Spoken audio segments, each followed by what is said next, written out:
You heard a lot of the real key policy efforts going on, both at the state, at the PUC level, and some of the innovative work that's going on at the local and regional level on water, particularly with the scarcity issues of the drought, but also putting in the context of flood management, et cetera, and California's climate, got touched on briefly. We're really lucky in this panel to be able to really talk dead on about the sorts of innovation issues that water and energy nexus should be prompting. And what's really interesting, I'm a scholar of innovation for climate and energy. And I got to say, in general, most of the scholarly work, most of the policy work is not usually about the water energy innovation elements, right? It's usually about the energy straight.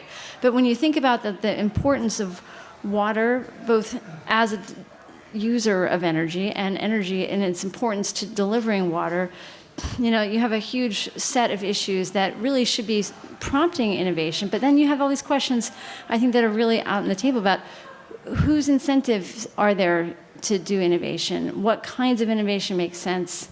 What is that whole innovation ecosphere, for example, that we could really be thinking about? So our first speaker is Bob Wilkinson. He's been thinking about these issues for a long time. He's at UC Santa Barbara. He's very involved in a lot of the state plans. Our second speaker is Lori Park, and her company is actually on water energy innovation. So we've got then really helpful business sector interest. And then we have Dick Luthi, who's running a really innovative program here at Stanford and with other universities. It's NSF-sponsored to really start thinking about some of the other issues. But then we're going to go into a big conversation. I think we might do it directly online, but we want to make sure there's time for questions as well. So I'm going to try to keep us on track time-wise. So, all right, let's welcome Bob Wilkinson. Thanks.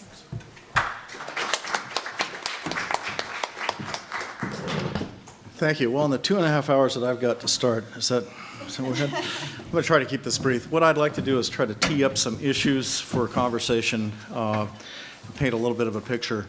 I want to focus a bit on economics, partly because the folks that organized this, at least my sense was they were interested in economics. So I want to talk a little bit about price, cost, and scarcity, the general idea that really there is scarcity, there are limits to resources, and the price signals do not necessarily reflect all the costs. There are also really important issues with scale, centralized systems, decentralized. There's the logic of economies of scale. There's also diseconomies of scale, and I think Lori and Dick will talk about this as well, so I'll tee up that issue. The whole idea of productivity and efficiency, how much we really get out of investments in different options. Energy and water systems themselves are changing, so I want to touch on that. A little bit about innovation. We just completed a study with the California Council for Science and Technology on innovation in water. It's a long and a wonky study, but a lot of interesting stuff in it, so I'll steer you to that if you're interested in that. And then finally talk a bit about multiple benefits. Part of the future, as I see it, is doing a better job of understanding multiple benefits tied to some particular investment or option that in aggregate make more sense, but when we try to do it piecemeal, we're not getting there. Let me start by painting the picture. Every major system, water supply system in California is overallocated. That's a bold statement, but I think it's true, and this is true in other parts of the world. I've been working quite a bit in Australia lately, but also China, elsewhere. What does overallocated mean? Partly, that's a legal definition. Who has rights to what? And we have an issue with more people asserting a right to water than actually we have water to provide. We also have physical limitations. So major river systems around the world are not reaching the ocean, including the Colorado. The second major river in California, of course, from our textbooks, is the San Joaquin River, but it's dry for about 50 miles. So we've dewatered rivers. We've taken more out of these systems than really they can sustain over time. And of course, the big issue lately is groundwater management and potentially some state policy to finally get a grip on groundwater management and overdraft. I tie a lot of this back to economics, and I guess one of my overarching messages, I'm not an economist, but I think we need to take economics seriously. And so I think that is very much a part of the challenges that we're facing. This is an economist that Secretary Schultz, you probably know, but this man advised a couple of U.S. presidents, and he said things that can't go on forever don't. And I think we really are reaching, both in energy and in water in California, opportunities to change things that can't go on anyway. So we might as well look at better ways to do things. Let me just take you back about half a century to a plan, a real plan, for how to proceed with water in California, in the United States, and in fact in North America. This is from Parsons Engineering, and this is a real analysis to replumb North America. And this is premised on a couple of things. One, that the Canadians wouldn't mind at all giving up a lot of that water. Notice that we're going to be very generous and send quite a bit down across the border into Mexico under this plan. So there was a spirit of cooperation post-war that may be different today. We didn't have rules, at least codified in law, for things like the Endangered Species Act, NEPA, et cetera. So the idea of environmental impacts were not foremost in the planning process here. But probably the biggest kicker is that to move that water all over North America would require a huge amount of energy.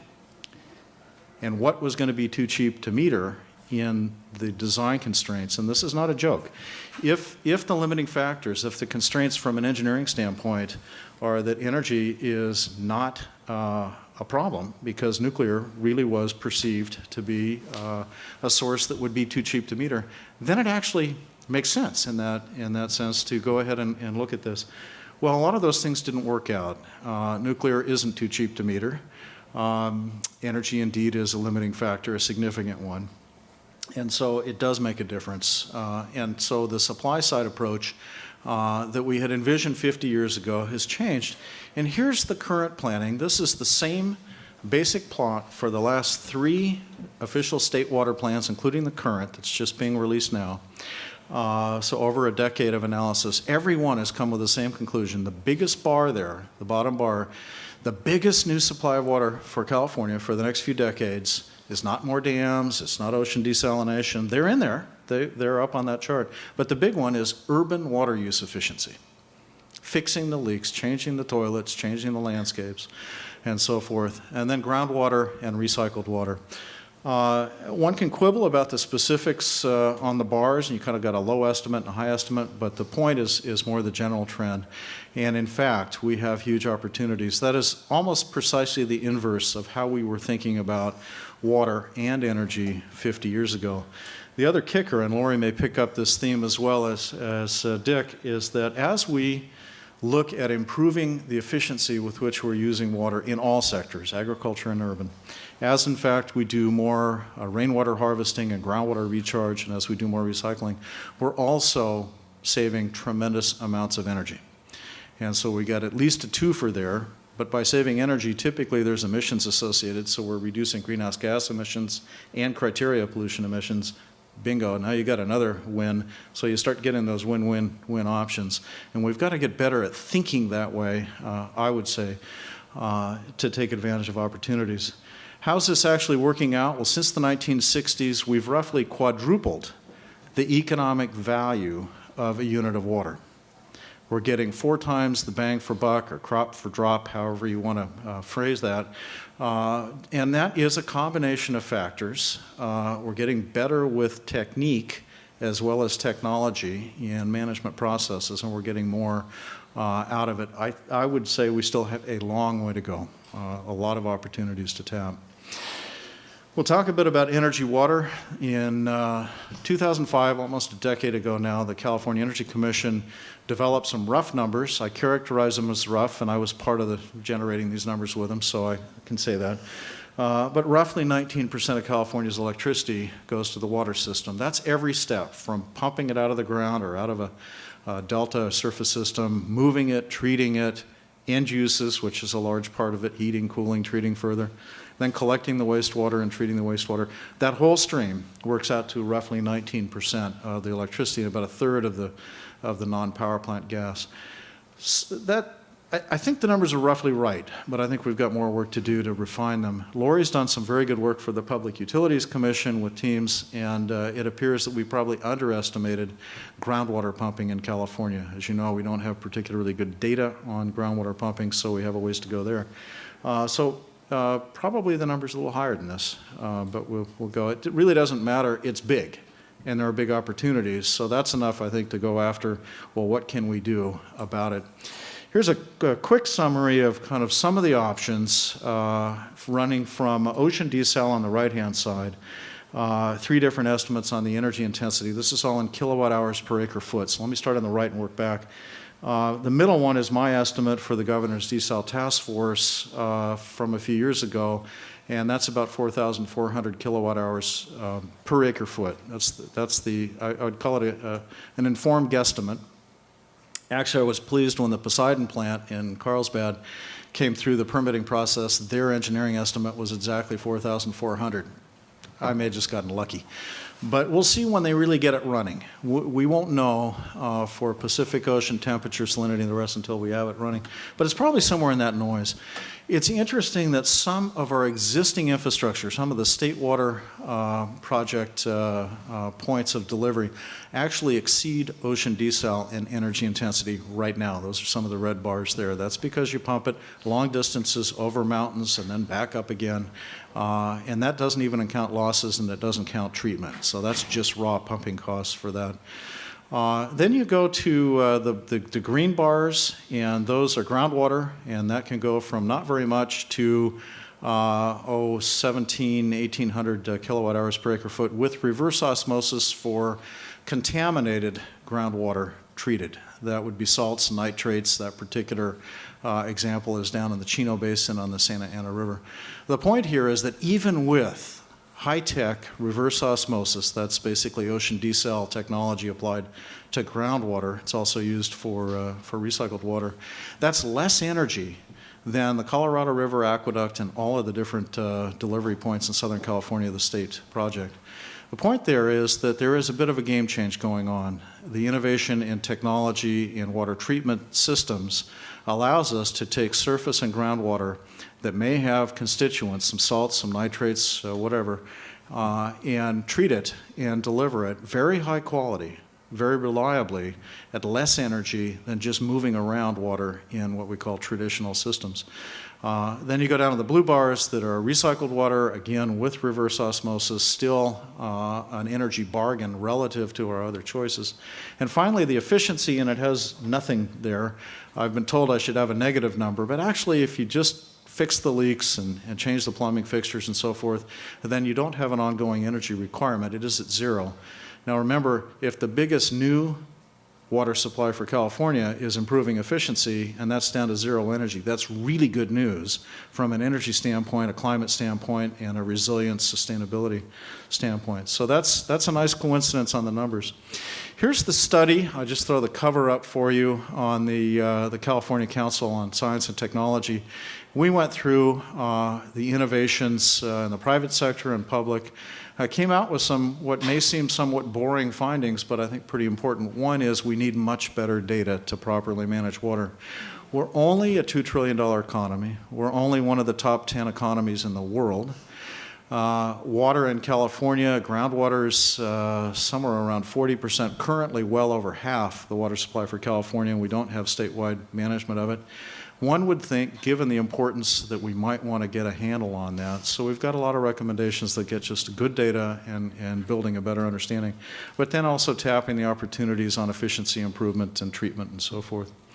Here's the diagram we came up with, and for those of you who know some of the history here, you'll recognize the theme here. This is all the steps in innovation in the water process, but we followed the same logic that we used a decade ago for the energy intensity analysis for water, because you take every one of those steps in the process and there are innovation opportunities. Innovation on land use designs to intercept stormwater and keep it clean and get it recharged into our groundwater aquifers, for example. Different technologies to treat and recycle water and so forth. I'm going to close with 2 slides from a study that was just released last week that I worked with the Natural Resources Defense Council and the Pacific Institute on. We looked at those top 3 sources: efficiency, both ag and urban efficiency.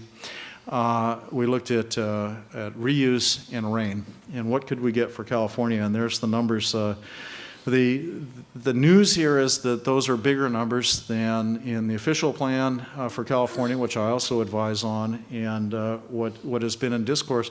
It appears that we have very significant opportunities in agriculture and urban, also in stormwater capture and also in recycling. And those are items that we can get in the near term. They are not items we need to fight over long term to build a dam or a pipe. These are things we can move on pretty quickly. And in terms of the ag water use efficiency, which is high, that does not include any land fallowing or any crop shifting. And of course, we're going to see a lot of crop shifting, we already are, but we did not include that in the analysis, and we still get some very impressive numbers. National Geographic picked it up the next day, and the slide didn't come out very well, but I like what they did with these different dots, just basically breaking out where is that water that we could go after, and what would we need to do to get it. And the next step for all that's going to be doing more with the cost effectiveness analysis, using these multiple benefit kind of approaches to figure out where we can go after those opportunities for California with economic benefit, environmental benefit, social benefit. So I'm going to stop there, and hopefully that tees up some other comments that we're going to have from Lori and Dick, and then conversation. Thank you.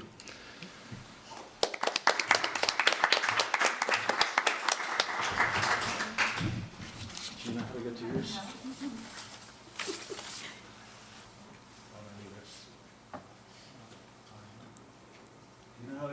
It should be in the bottom. I've opened them up. Park. There we go. Super. It formats fine if you do slideshow. Thank you very much. Okay. Hi. So I'm going to build upon what Bob has told you. And by the way, Bob was very instrumental in getting California to embrace the idea that we needed to include water in our discussion about energy. And so it was in 2005. And I wanted to share with you my little critical path timeline here about the fact that, Bob had done some early work. He and his group from the Bren School in UC Santa Barbara got the CEC to include consideration of the water energy nexus in the Integrated Energy Policy Report, which is a biannual report that's required by the legislature so that we never have another power crisis in California. And during 2005, Bob and I and some other folks got together with stakeholders and came up with an analysis, very high-level analysis, but an important one in two respects.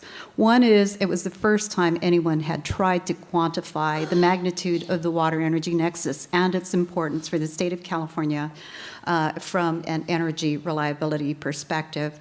And we found out, as Bob pointed out, it was big. And so it got a lot of attention that it would not have had if we had simply issued a report that said, wow, there's an opportunity here, but we didn't quantify it.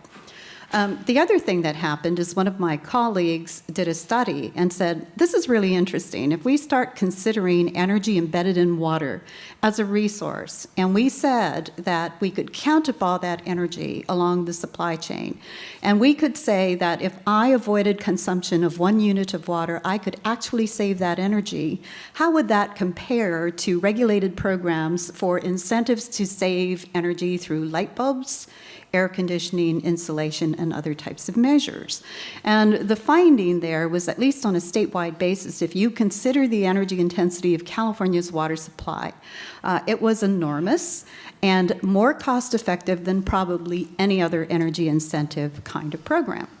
That set our policymakers and regulators into motion to start considering what we needed to do to harness the real benefits of California's water energy nexus. But you will see that because we are who we are and we have many, many different kinds of departments that all have to have a role, and no one place where anything can be optimized simply because it went through many different types of forms. And so everyone's had a little role. DWR, the Department of Water Resources, has been involved, the California PUC, the California Energy Commission, the Air Resources Board, and the State Water Resources Control Board. Everyone has had a role in advancing the energy nexus, water energy nexus, to where it is in California today, which is We have an understanding that there are huge potential opportunities. We think they are quite large because we have started to quantify them, but we are not yet at the point where we can fully harness them because of some regulatory hurdles. And I wanted to point out that the importance of this slide is it shows that the California Energy Commission issued its landmark report in November 2005, tossed it to the CPUC and said, here, you take it from here.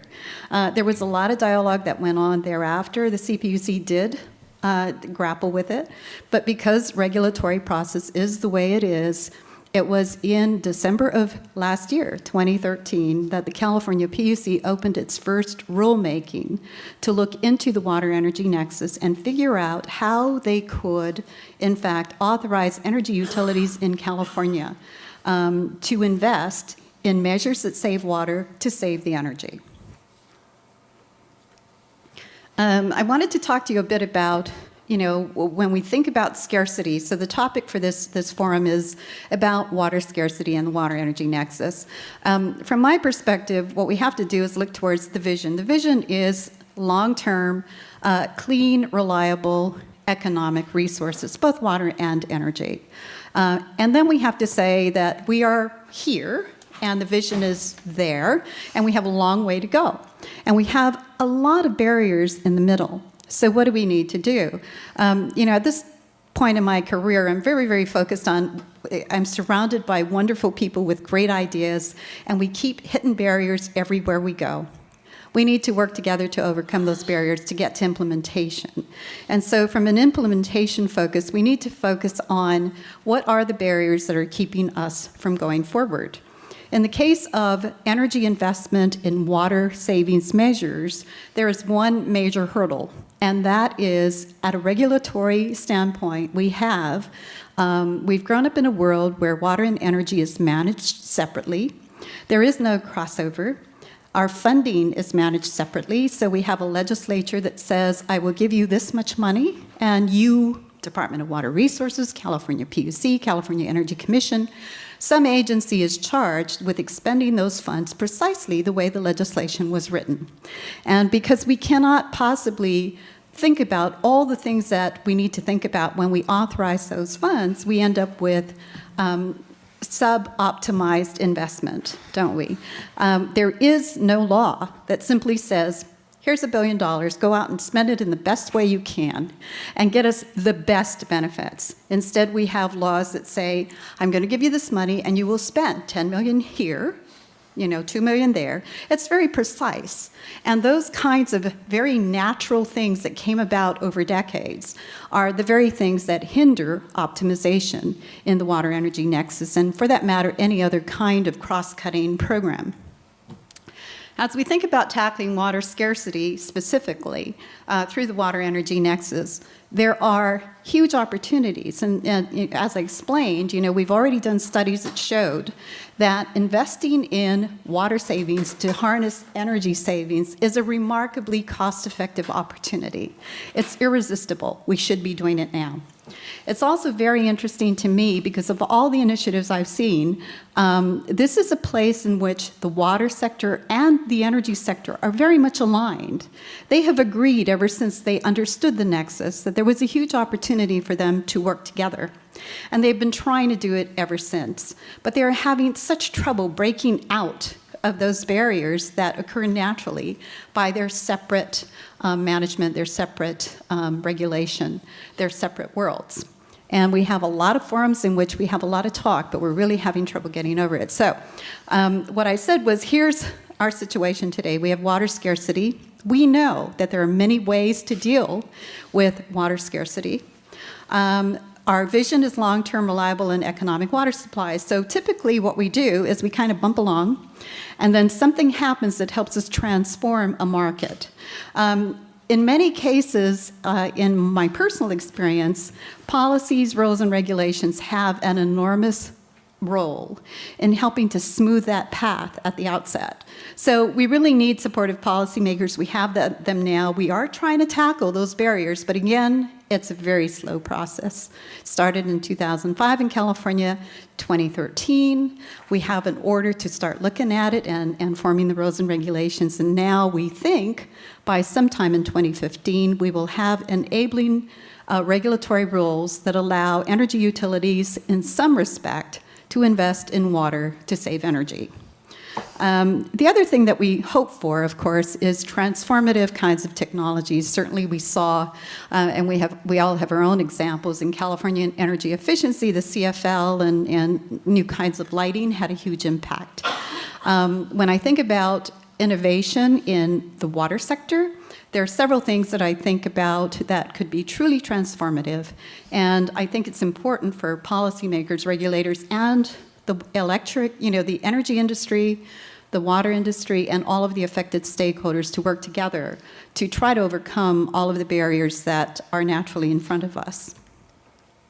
So one of the transformative strategies is a distributed future. I'm a real Star Trek fan. I really believe that one day we'll just step out there, we'll have plentiful water, we will have plentiful energy, and we won't have wires, and we won't have plumbing. I mean, I don't know, it's just going to be there. In the meantime, we need a pathway. And one of the really fun things that we have are, for example, in California, there is a firm that specializes in these things called, living systems? Living machines. And they had a role in the San Francisco PUC corporate building and basically put in rainwater capture, on-site wastewater processing, and they're doing some wonderful things. And so when I think of the future, I think of clusters of distributed systems that are going to replace the centralized plants that we use now that frankly require tremendous amounts of energy to transport both drinking water and sewage from one place to the other. And on the left side, I wanted to draw to your attention some statistics that, keep my mind focused, and I hope they will yours as well, because they really are indicators of why we need to think creatively about what we need to do next. So the one that startled me is a very good friend of Bob's and mine, Martha Davis, said, "Did you realize that in our area, which is Chino Basin, up to 70% of all of the water, the potable water, in this area is poured onto lawns?" And you have to ask yourself, okay, why do we do that? So we at great expense, and in an area that is naturally arid, we take water, very valuable water, and we take it through the system, you put in a lot of energy, and then we treat it. And then we deliver it to people so they can pour it on their lawns. Okay, we've got to rethink that. The other thing we need to do is think differently about how we approach development. So there's a building in California, in Sacramento. Of course, it is the Cal EPA headquarters. And it is one of the LEED Platinum buildings in the nation that is the most efficient. And the people that are managing the property are always looking for opportunities for improvement. So one of the things they became aware of is that they were paying all of this cost of pumping water out of a sump and discharging it to the storm drain. And they sort of said, gee, I wonder why I'm doing that. This water's pretty good quality. It happens wherever the water table is high, wherever you're close to a body of water. Essentially all of downtown Sacramento, everywhere that is anywhere near a body of water, a lake, a river, the ocean, you're going to get high groundwater table. And so what do? Over the years, we have learned that the first thing we do is we evaluate where's that groundwater, and then we put in a sump, we put in a pump, and we pump it out. So what they have done now is they put in a system to recover and treat that water, and they're using it in their cooling tower. They're also using it for landscape irrigation. There isn't a drop of water that should be poured onto a lawn in downtown Sacramento, because every building in that area has precisely the same situation. And we're not talking little. We're talking 18 million gallons a year, one building. Another one is about 2 million acre feet, or 650 billion gallons of water. Every year of treated wastewater is poured into natural waterways. And the reason for that is because we don't yet have enough investment in the recycled water infrastructure that we need to treat it to the right level for beneficial use and then to deliver it to those end users. We need to deal with that. So one of the new paradigms that we need to think about is water has an energy and carbon value. This graph basically came from a study that we did in 2008, where we realized that our friends, Inland Empire Utilities Agency in Chino Basin, had accelerated development of their recycled water infrastructure. They had planned to build it out by, I think, 2015. They accelerated it 5 years so that they could be finished sooner and beneficially use all of their available treated wastewater. And we said, what would happen? I mean, they were going to spend this money anyway at some point in time. What would happen if we helped these water agencies accelerate their investment and do it sooner? Then for every year that we could do it sooner, that is that much more water that could be captured and productively used in some way. And that then, of course, offsets need to take drinking water and pour it on your lawn. Another new paradigm that we are exploring right now in Southern California, water as energy. And by that, I don't really mean just hydro, which is the thing that immediately everyone thinks about. We're talking about the fact that when viewed properly, a water or wastewater system could actually be a virtual power plant. And why is that? That's because water systems have unique properties that not quite every other industrial user has. They're very flexible by nature. Water can be stored, wastewater can be stored. It gives you control over the time of use of energy. We have done studies that showed that the way we use water in California, we base our decisions mostly on economics to the water agency itself and their ratepayers, but not to the state overall. And if we were to take that whole value stream and say it would be much more valuable to me if you could reduce your groundwater pumping in the LA basin because I have an electric reliability problem during summer. And if we could compensate water agencies for their participation in getting off the grid in electrically constrained areas during periods of high summer demand, we could then encourage them to change the pattern of when, how, and where they use different sources of water to meet their demands, and it would also drastically change their electric profile. I wanted to share with you this one thing. You know, we were on the subject of innovation, and on my website, I've adopted the Falkirk wheel in Scotland as my symbol of innovation. And the reason is I only became aware of it a few years ago, and it simply intrigues me. It was a problem that in Scotland they wanted to connect one coast one coast of Scotland with the other, that these canalways had gotten out of condition. They weren't being used anymore. And in the past, it used to take an entire day to go through 11 locks and transfer a vessel over a 115-foot change in elevation. So they called for designers to come out and figure out how to solve this problem.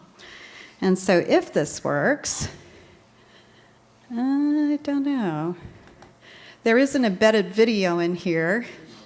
There they go. This was just amazing. And this Falkirk wheel now accomplishes not quite the entire change in lift, but 79 feet. Maximum demand for this wheel is 22.5 kilowatts. We'll do it again. I just love this thing. I bought the rights to the video because I just love it so much. And I had a friend who is studying in Scotland, and she went there and tried to take photos for me, but every time she went, it was fogged in. So we had to go buy it on the internet. But one turn, instead of a day, now takes 4 minutes, 1.5 kilowatt hours, right? And so if you think about that, boil 8 pots of water, watch a 42-inch plasma TV for 6 hours, or 15 by 100 watt light bulbs for 1 hour. I mean, it's amazing. And the reason I wanted to bring that up is because when I think about the path in front of us and I think about innovation, I think about what do we need to do to be truly innovative. The engineers who designed this wheel said that they put several designs forward. All of them were rejected. And that's because they sort of went about it the same old way. Let's go build this really cool canal. Let's go build a few locks. These are more efficient than what we used to do in the past. But they were the same approach. And so what they did was they said, okay, everybody who's going to participate in that, leave all of your designs outside the door. If you come in, you're coming in with a blank mind, blank sheet of paper, starting with a blank whiteboard. And then they started puzzling over this and trying to come up with solutions, and that's how they designed the Falkirk Wheel. And I think that is the opportunity we have before us with the Water Energy Nexus today.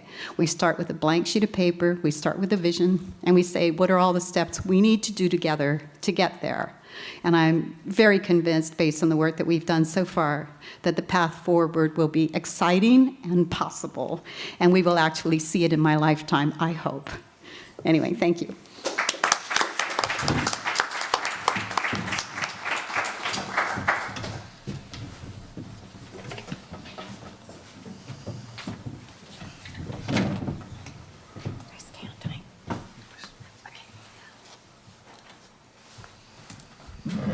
You know, this usually happens when a Mac user confronts a PC. I have a blank screen here. Oh, just Hit the escape. yeah. You're Okay, on the bottom. you're down in that red thing on the bottom bar. I should have done that, but I don't know very well either.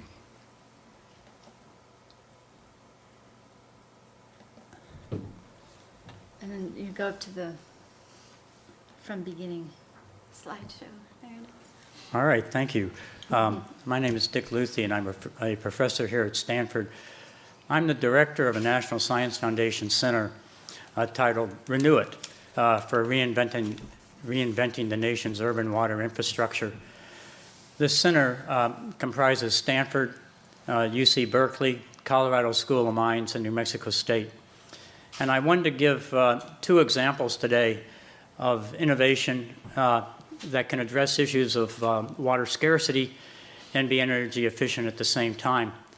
And these 2 ideas that I want to talk about today are how can we better recycle our water in ways that we recover the water at the places where it's generated and needed, and how to do that in ways that don't consume energy.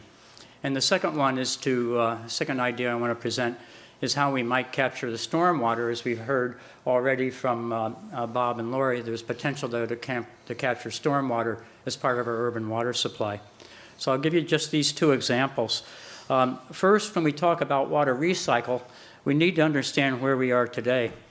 And I show you here a picture of the water recycle system that exists in Santa Clara Valley. And what's going on here is up there where the star is, that's the San Jose Santa Clara Water Pollution Control Plant.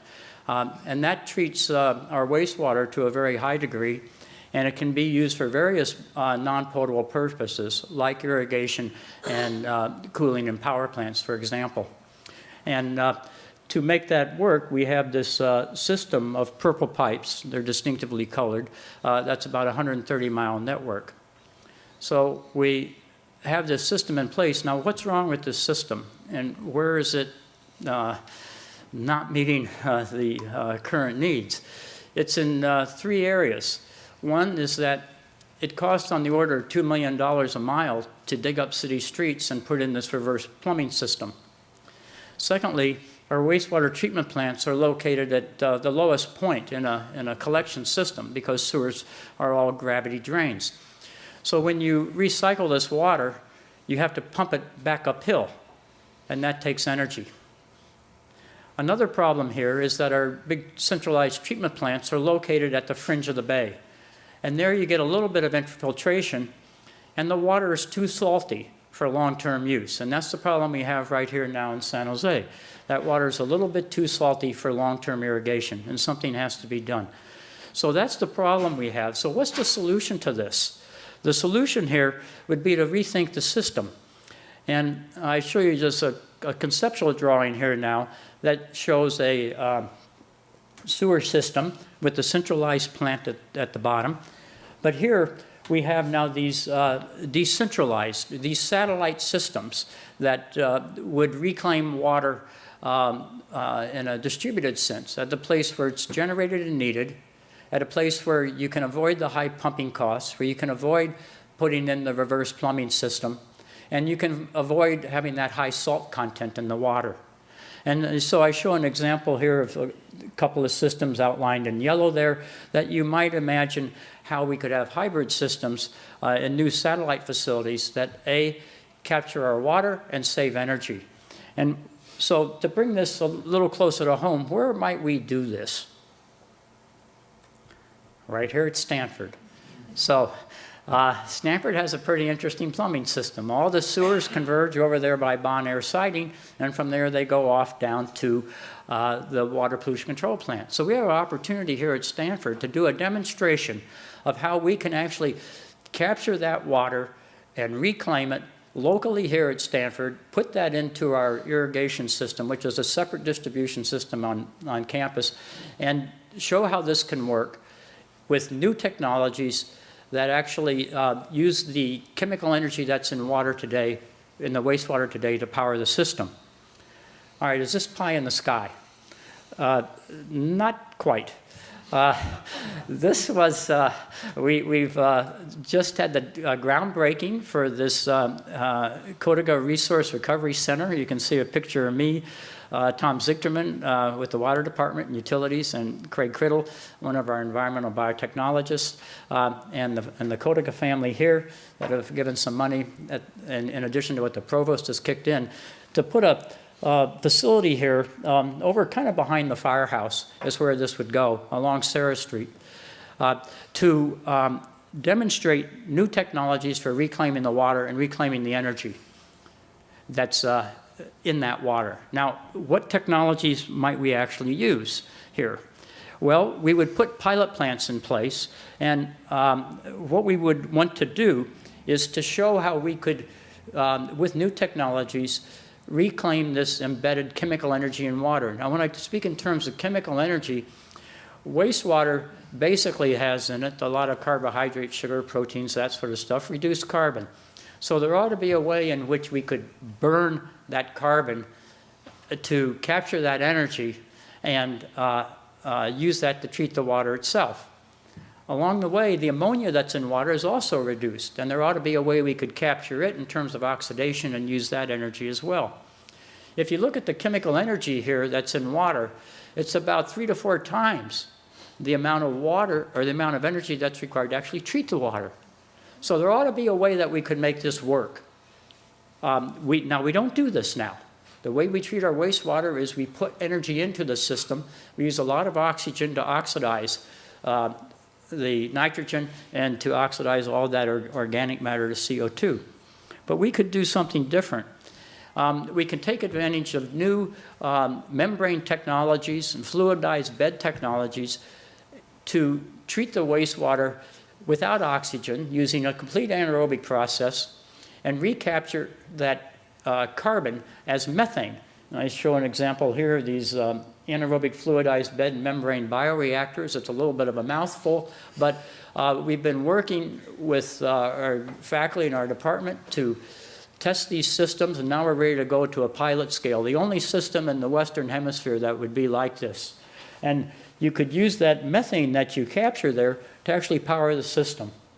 Another technology we're working on is how to convert the ammonia to nitrous oxide. And we have a pilot plant of this system working up at Delta Diablo. That's the sanitation district that's up there at the north end of the bay. And we wanted to try this out at larger scale.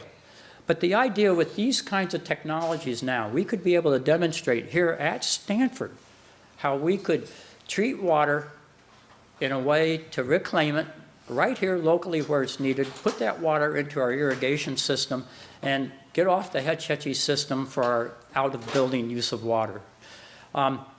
So this is sort of, I call this a game-changing idea. Energy-positive water reclamation and decentralized systems. It's very exciting, but this is a conservative industry, so we have to be able to demonstrate these technologies. And there's skepticism. Yeah, just like here, like in The Music Man, right here in River City.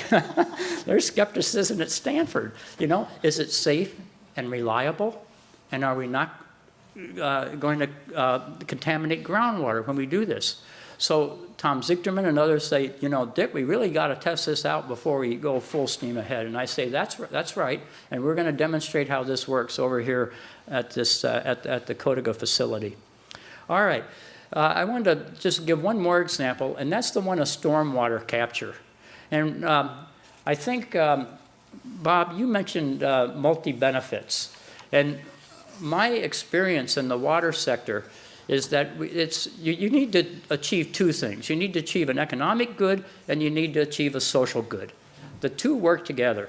And the problem we have with stormwater right now is that we have these systems where, you know, the classic examples are here in the LA River, these concrete line channels. We have them here in Palo Alto too, you know, Barron Creek and the like, and Adobe Creek, where in the past we just gathered up that water as fast as we could and get it to the ocean.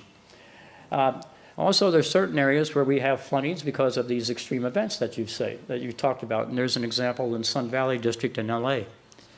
We have another problem here, and that's that when you have all that stormwater flushing everything to the ocean, you carry down a lot of contaminants. So you end up with contaminated beaches. So this is now we have a problem here. We have a wasted resource going to the ocean, that's the water. We have contamination at the beach. We want to solve that. So there's opportunity now to solve this problem where you get a lot of folks working together. You get your tree people in LA that like greening the neighborhoods, you get your surf riders that like it, and you get the water department to like it. And when you can get these different, and this is my experience, Lori, when you get these different groups all kind of thinking the same way because there's something in it for them, then things can change. And one example here is in a small demonstration here at Sun Valley. This is a district just north of the Burbank Airport. It's an area that doesn't have stormwater sewers in it, and it's an industrial area in parts. But you see here at this little park, there's three elements to these systems. A conveyance system, a treatment system, and an infiltration basin. Now this system here is at the neighborhood scale. It's not a rain barrel, it's neighborhood scale. It captures about 16 acre-feet a year, so it's not so big. But with these systems, they get a little bit complex now. And so there's some real challenges here in how we think about building these systems out. And we're working with the Los Angeles Department of Water and Power at one of these former quarries in this area in the San Fernando Valley and convert that into a stormwater capture, treat, and recharge system. And if successful, it would be a park with wetlands, with basketball courts and that sort of thing, and capture about 900 acre-feet a year. So when I say we work with the LA Department of Water and Power, obviously they bought this land and they're planning to go forward with that. But what we bring to the table is the realization that stormwater is not clean, and that you have various chemicals used in the urban environment, chemicals that run off of the roadway. And the challenge we have here is to think about how we design a system so we can capture, treat, and recharge and not contaminate the groundwater. And that's a big deal. So I wanted to just show you kind of the elements that we're working on here. And they're various pieces, and our job is to figure out how they work together. You have a big capture basin that, if designed properly, could look like a pond most of the year. There'd be some settling in it, some photochemical reactions can take place. You can go from a pond to a filtration system that would have iron filings in it. That will remove phosphorus and metals like cadmium and lead. And you can go from there to some other materials like manganese oxide or biochar and do the trace contaminant removal of organics, and then you can recharge that water. So this is what we're working on. With LA Department of Water and Power, Bureau of Sanitation, Department of Public Works, to put some test facilities down there in Sun Valley and imagine that we want to build out larger systems in that and assess how they actually would work in where they capture contaminants. Now there's one more challenge to this stormwater capture, and that's where do you put these systems? And for that, we're working with Sonoma County Water Agency, and Grant Davis spoke, just in the session before. And we're working with Grant Davis on, and the Sonoma County Water Agency on looking at stormwater capture to capture nitrogen and phosphorus that might otherwise go to the bay. That's important for the agency. but also to think about siting problems. And for siting problems, you need community acceptance here. And I could tell stories where everyone in Sonoma County agrees that stormwater capture is the way to go, but when you propose a site, like a little bit in your backyard, your little bit of open space, or your play field, or not your play field, but the play field near you, all of a sudden, maybe you think, you know, it's a great idea, but you should really do it over there. And then those people say, you know, that's a great idea, but, you know, maybe you should do it over there.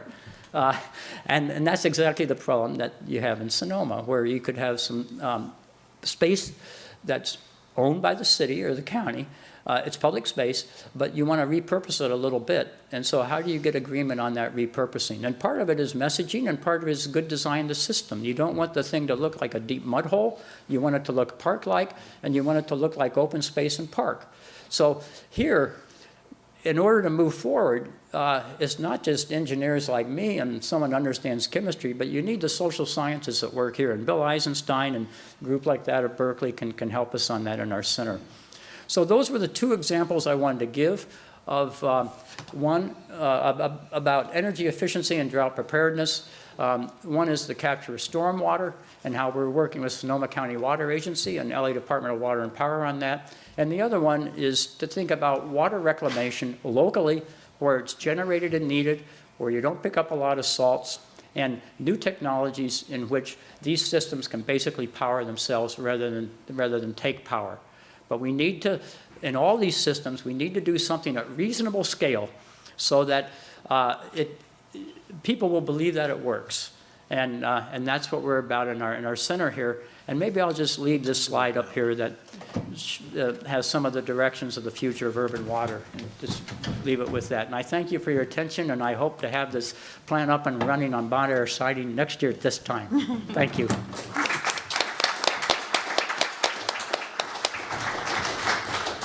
I'm going to suggest that we leave that up because I think that slide's got a lot of really great aspects that we should kind of keep in mind.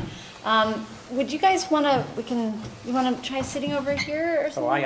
I might as well just stand here, so it's a little crowded over there. So I actually have a few ideas I just wanted to sort of kind of put out in the room as we start thinking maybe a synthesis of what we saw before and now before we get to the Q&A. A couple things that come to my mind. We've talked a bit about, you know, urban.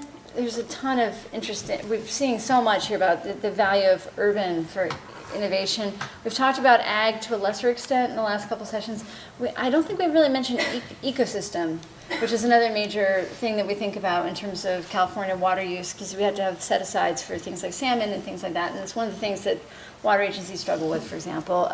Another thing I think that is sort of an interesting theme that's kind of been overarching through this is the difference between R&D versus pilot versus scale, and how it's not necessarily just a technology barrier, and it's not necessarily like finding a business here. What brings it to scale, and the importance of community in this, and siting I think is really interesting. There's a very interesting stuff that I'm hearing in the innovation space generally about having things in the US and then having things demonstrate in other countries, for example. And I heard a really interesting story yesterday about China trying to double the size of Beijing by creating a sixth ring outside of China, but they're not allowed to do it because they're out of water unless the developers figure out how to bring into the fifth ring of the city enormous water and energy efficiency savings. And it's a fascinating idea, and I wonder, will we be seeing anything with real estate development in California, you know, longer term? Because the idea that these water shortages are now and not in the future is sort of not in keeping with what we know from the climate research from before. And then finally, I just thought another interesting topic might be to talk about hubs. When Jennifer Granholm this morning was talking about clean tech hubs, I don't know if water with energy is usually in that hub, but it really should be, kind of thing. So those are some comments that I thought might kind of spur some conversation. So do we have someone here to, we don't have a floating microphone, we have a microphone over there. Would it be helpful if I tried to grab that, or can people make their way up to that, that microphone if you have questions? Great. Please. Thank you. That was fascinating. I really enjoyed it. I work with utilities a lot, not much with water districts, and it was very enlightening. As I listened to your talk, and you told me about San Jose, and you told me about how the water is recycled, and you told me that I, who live there, pay for this pipe to pump the water back up, and then there's a question about why isn't there another alternative? And it was amazing to me. And I am just, so what, I wasn't aware, so I'm thinking about like how the situation came about. I wasn't aware, you know, and thanks for the alternative, and how can I find out more? You see what I mean, right? You're proposing that that's a terribly inefficient thing. It absolutely looks that way. I get how we got here historically, and I didn't even know that the situation exists. Well, I think maybe Lori or or Bob, I think we were, or maybe it was in the previous session that we talked about public communication, and I guess that's a very good example of we got this extensive purple pipe system. It serves a purpose, but is that really? We want to keep replicating that, and you know, you really don't. We here, by the way, in terms of water recycle, the water we get is hetch hetchy water, which is essentially snowmelt.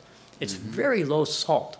So we don't have to desalinate that water here to reuse it for long-term irrigation because the salts are so low. It's just, you know, it's just a sort of a perfect system to change from where we are today.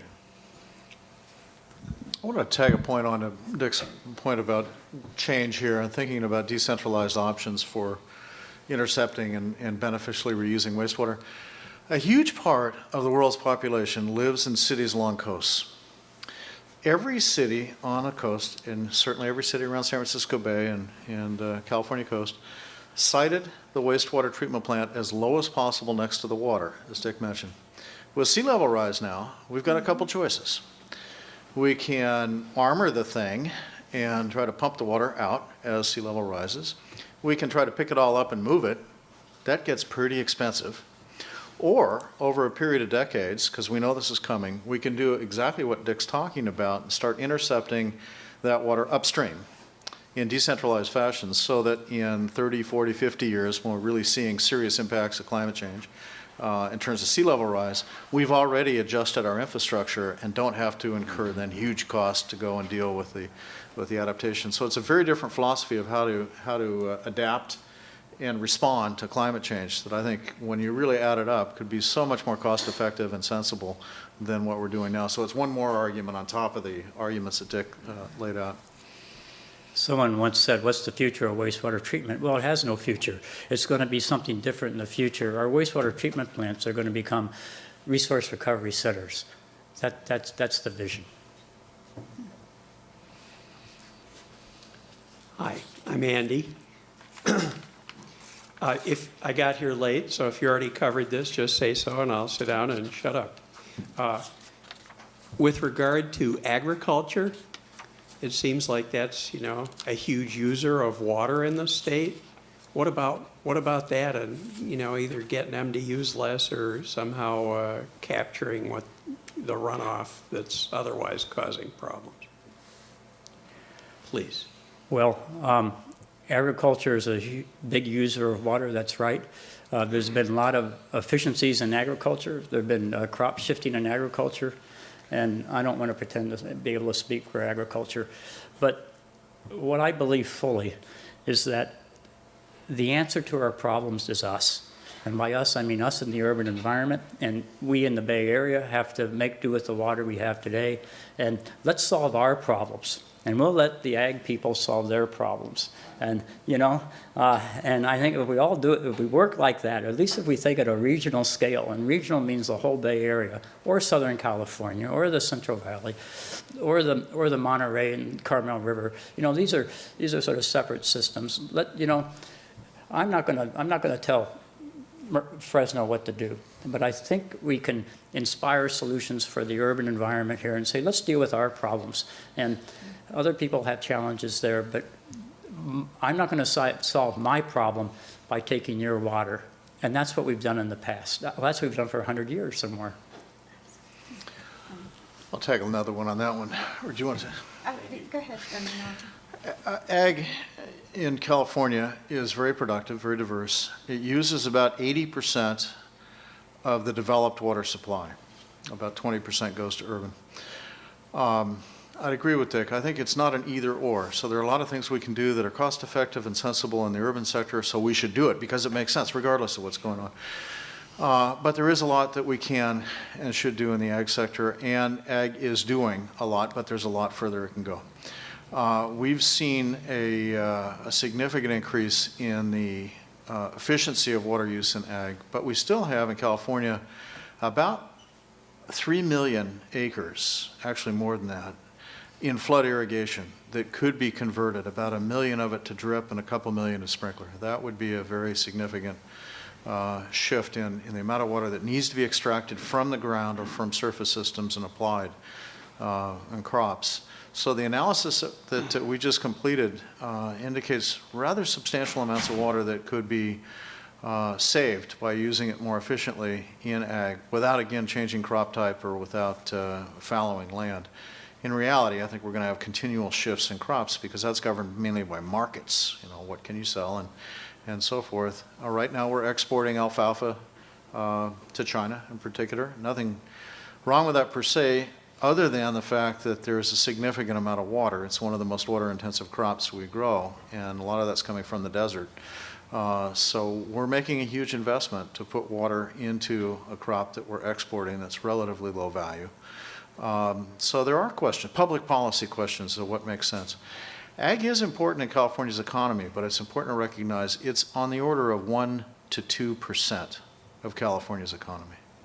1 to 2%, 80% of the water. That doesn't mean it's bad and shouldn't happen, but probably it means we should take a hard look at, are there ways we might be able to do this more efficiently and get some other results?